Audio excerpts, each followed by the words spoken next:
நேற்றைய தினம் ஈரானுடைய தேசிய செய்தி நிறுவனங்கள்ல ஒன்று ஒரு முக்கியமான காணொளி செய்தியை பதிவிடுகின்றது. இந்த காணொளி செய்தி உலகம் முழுவதும் இருக்கின்ற முன்னணி செய்தி நிறுவனங்கள்ல பரவலாக பிரேக்கிங் நியூஸாக வெளியிடப்படுகின்றது.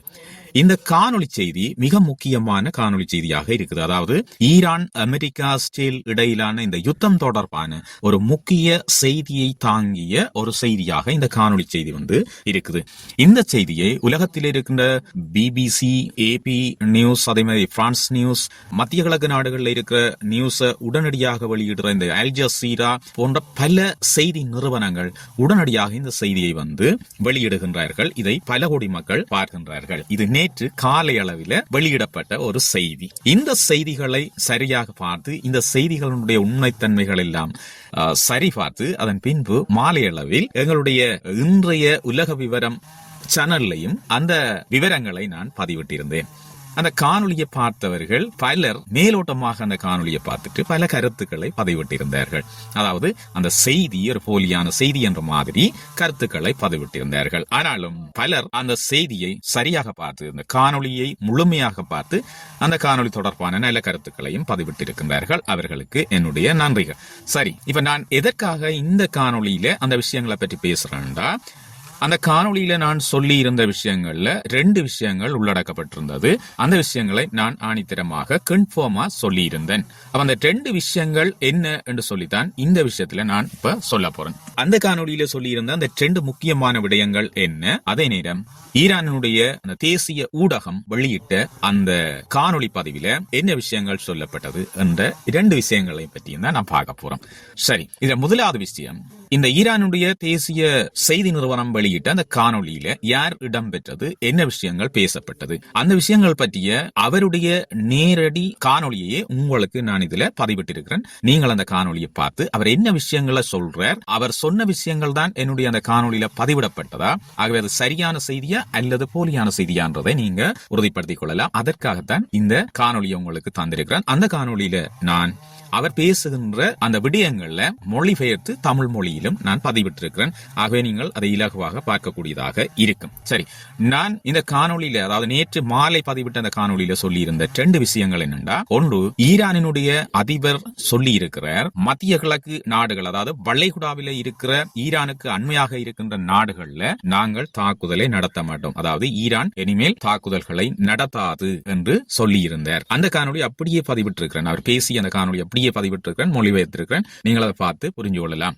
இதுக்கு பிறகு அந்த காணொலி தொடர்ச்சியாக உங்களுக்கு வரும். சரி, இப்ப அவர் சொன்ன விஷயம் என்னண்டா, 2 விஷயங்கள் ஆணித்தரமா சொல்லியிருந்தார், கன்ஃபார்மா சொல்லியிருந்தார். ஒன்று, இந்த வளைகுடா நாடுகள்ல, ஈரானுக்கு அருகில இருக்கிற நாடுகள்ல நாங்கள் தாக்குதலை நடத்த மாட்டோம். ஆனால் எப்ப தாக்குதலை நடத்த மாட்டோம் என்று சொன்னால், உங்களுடைய நாடுகள்ல இருந்து, அதாவது வளைகுடாவில இருக்கிற இந்த நாடுகள்ல இருந்து ஈரானின் மீது தாக்குதல் நடத்தப்படாமல் இருந்தால் நாங்கள் தாக்குதல் நடத்த மாட்டோம். அப்படி இல்லாமல் அந்த நாடுகள்ல இருக்கிற அமெரிக்காவினுடைய ராணுவ நிலைகள்ல இருந்து ஈரான் மீது தாக்குதல் நடத்தினால் நாங்கள் தாக்குதலை நடத்துவோம் என்று அந்த விஷயத்தை அவர் தெளிவாக சொல்லியிருந்தார். அதைத்தான் நான் என்னுடைய அந்த காணொலியில பதிவிட்டிருந்தேன். சரி, ஆகவே இந்த விஷயத்தை நீங்கள் அவர் பேசுவதை வச்சுக்கொண்டே உறுதிப்படுத்திக் கொள்ளலாம். நீங்கள் பின்னுக்கு அந்த காணொலியை பார்க்கலாம், அது தெரியும். சரி, ஈரானுடைய அதிபர் சொன்ன விஷயங்கள்ல 2வது விஷயம், நாங்கள் ஒருபோதும் சரணடைய போவதில்லை. இது அமெரிக்காவினுடைய ஒரு கனவாகத்தான் இருக்கும் தவிர நாங்கள் யாருமே சரணடைய போவதில்லை. நாங்கள் தொடர்ந்து பலமாகவே இருக்கின்றோம். எங்களுடைய ராணுவம் சரியாக போராடி கொண்டிருக்கின்றது, நாட்டை காப்பதற்கு உயிர் தியாகம் செய்து கொண்டிருக்கின்றது. ஆகவே நாங்கள் ஒருபோதும் சரணடைய போவதில்லை. அமெரிக்கா சொல்வது போன்று நாங்கள் நிபந்தனையற்ற சரணடைவுக்கு தயாராக வேண்டும் என்று சொல்லுகின்ற இந்த போராதிக்க தன்மையை கைவிட வேண்டும்.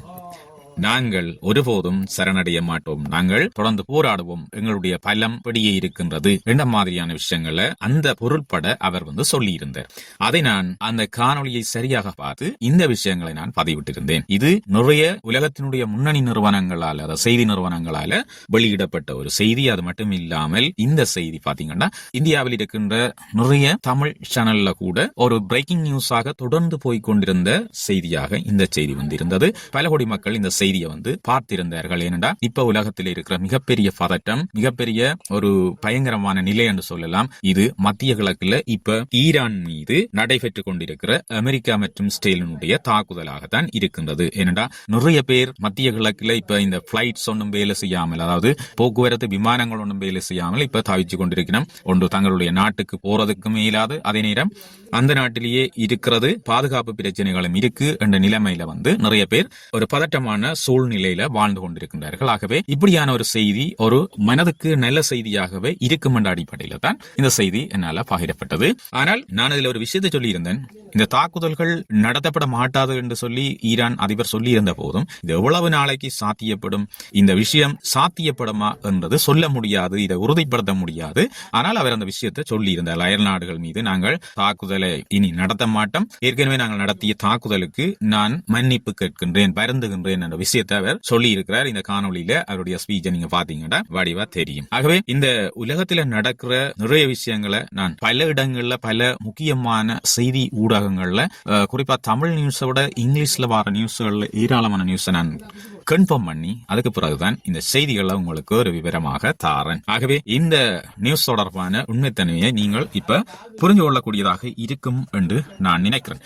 எனவே நேற்று நான் பதிவிட்ட அந்த உலக நிலவரம் காணொளியில நிறைய விஷயங்களை சொல்லி இருந்தேன். அந்த நிறைய விஷயத்திலையும் முக்கியமாக இந்த 2 கருத்துங்களும் தான் ஒரு முக்கியமான கருத்தாக இருந்தது. மேலோட்டமாக அந்த காணொலியை பார்க்கின்றவர்களுக்கு அந்த விஷயம் நிச்சயமாக விளங்கி இருக்காது. ஆகவே நான் பதிவிட்ட அந்த காணொலியை நிறைய பேர் பார்த்திருக்கிறார்கள். அதுல பலர் அந்த கருத்துக்கள் தவறு சொல்லி பதிவிட்டிருந்ததன் அடிப்படையில் அதை உங்களுக்கு ஒரு கன்ஃபார்ம் பண்ணணும் என்ற அவசியத்தின் அடிப்படையில் நான் இந்த காணொலியை பதிவிட்டிருக்கிறேன். ஆகவே நீங்கள் இந்த ஈரான் அதிபரனுடைய செய்தியை நேரடியாக இந்த காணொலியின் பார்க்கக்கூடியதாக இருக்கும்.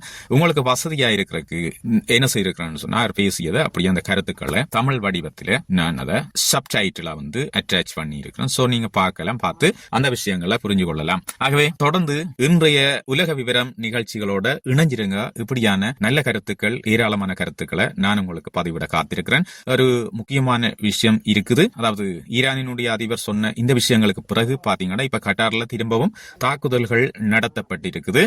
இந்த தாக்குதல்கள்ல சேதங்கள் ஏற்பட்டிருக்கு. அந்த விமான நிலையத்தின் மீது தாக்குதல் நடத்தப்பட்டதாக சொல்லப்படுகின்றது. ஆகவே நான் ஏற்கனவே அந்த காணொலியில சொல்லி இருந்தேன், இது எவ்வளவு காலத்துக்கு சாத்தியப்படும், ஏன்னா யுத்தம் அவ்வளவு பலமா நடந்து கொண்டிருக்குது. அயல் நாடுகள்ல பாத்தீங்கன்னா அமெரிக்காவினுடைய ராணுவ நிலைகள் அதிகமாக இருக்குது. ஆகவே இது எந்த அளவு காலத்துக்கு சாத்தியப்படும், அயல் நாடுகள்ல இருந்து அமெரிக்கா தாக்குதல்களை நிறுத்துமா, அப்படி நிறுத்தினா மட்டும்தானே இந்த அயல் நாடுகள் மீது ஈரான் தாக்குதலை நடத்தாமல் இருக்கும். அதிபருடைய கருத்து அதுதானே என்ற விஷயங்களை தான் நான் சொல்லி இருந்தேன். ஆகவே நிறைய விஷயங்கள் இருக்கு. அந்த தாக்குதல்கள் திரும்ப ஆரம்பிச்சிருக்கிறதாக சொல்லப்படுது. அது மட்டும் இல்லாமல் இந்த பேரு என்ற நாட்டில ஒரு நைட் கிளப்பில ஒரு விஷயம் நடந்திருக்கு, ஒரு வெடிப்பு சம்பவம் ஒன்று நடந்திருக்கு. அதுல கிட்டத்தட்ட 33 பேருக்கு மேல இறந்திருக்கிறார்கள் என்ற விஷயமும் இப்ப வந்திருக்குது. இது நேற்று மாலை அளவில், அதாவது நேற்று இரவு நடந்த ஒரு சம்பவமாக இருக்குது. அது தொடர்பான ஒரு விரிவான ஒரு விவரம் உங்களுக்கு தர இருக்கிறோம். அது மட்டும் இல்லாமல் மத்திய கிழக்கில ஈரான் அமெரிக்க இஸ்ரேல் யுத்தம் தொடர்பாகவும் இந்த விவரங்களை உங்களுக்காக மிக விரைவில் தர இருக்கிறேன். காத்திருங்க. இந்த விவரங்கள் உங்களுக்கு பிடிச்சிருந்தா உங்களுடைய கருத்துக்களை பதிவிடுங்க. கருத்துக்கள் வரவேற்கப்படுகின்றது. காணொலியை முழுமையாக பாருங்க. அப்பதான் இந்த காணொலியில என்ன விஷயங்கள் என்னால சொல்லப்பட்டிருக்கு, என்ன உலக விவரம் உங்களுக்காக தரப்பட்டிருக்குன்னு சொல்லி நீங்கள் கொஞ்சம் புரிஞ்சு கொள்ளக்கூடியதாக இருக்கும். மீண்டும் ஒரு புதிய உலக விவரத்தோடு உங்கள் எல்லாரையும் சந்திக்கிறேன். அனைவருக்கும் சாந்தியும் சமாதானமும் உருவாக்கட்டும். யுத்தங்கள் அற்ற ஒரு அமைதியான உலகம் எங்களுக்காக உருவாகட்டும். நன்றி.